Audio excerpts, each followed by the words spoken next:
దయచేసి వినండి. మీరు ఎక్కాల్సిన పలానా రైలు మరికొద్దిసేపట్లో ఒకటో నెంబర్ ప్లాట్ఫామ్కు రానున్నది అని అనౌన్స్మెంట్ రాగానే రైలు బండి ఎప్పుడొస్తుందా అని ఎదురు చూస్తారు. రాగానే సీటు దేవులాడుకొని కూకొని వెళ్ళిపోతూనే ఉంటారు. కానీ రైల్ స్టేషన్ కాడ ఏమేం కానొస్తాయుల్లా అక్కెర్రాని పట్టాలు పక్కకు పడేసి ఉంటాయి. ఓ రైలు ఇంజన్ అంత దూరం లాగుంటుంది. ఇక బోల్టులు నట్లకైతే లెక్కే లేదు. అక్కెరికి రాని పాతిన్ప సామాన్ బొచ్చడు కానొస్తుంటుంది.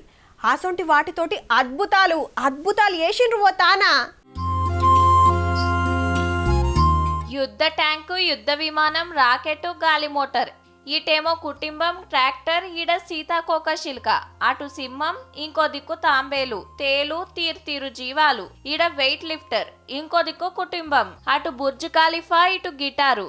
వరెవ్వా 10 తలల రావణాసురుడు సుతా ఉన్నాడ్రో. మొత్తం రైల్వే టెక్నీషియన్ల టాలెంట్ ఇదంతా. వేస్ట్ చెత్త పదార్థాలను మనం ఎప్పుడు కూడా స్క్రాప్ చేస్తున్నాము. సో దానివల్ల ఆ మెటీరియల్తో మనం ఒక చక్కటి బొమ్మలు తయారు చేసి కళాకృత్యాలు తయారు చేసి మన పార్క్లో పెట్టుకుంటే బాగుంటుందన్న లక్ష్యంతో కాజీపేట రైల్వే లోకో షెడ్ల 7,000 మంది కార్మికులు, ఆఫీసర్లు డ్యూటీలు చేస్తుంటారు. అక్కెర్రాని బోల్టులు, నట్లు, వాచర్లు, స్ప్రింగులు, చిన్న చక్రాలు, రింగులు, చైను, రేకుతో తయారు చేసినే ఎంత ముద్దుగానొస్తున్నాయో. ఇండియా పటాన్ని అచ్చు గుద్దినట్టే చేసిండ్రు పో. ఒక ఎగ్జిబిషన్ లెక్క ఉండేది. అంతకు మొదలు వేస్ట్ గా ఉండేది. ఇప్పుడు లైటింగ్ గీటింగ్ బాగా చేపించారు.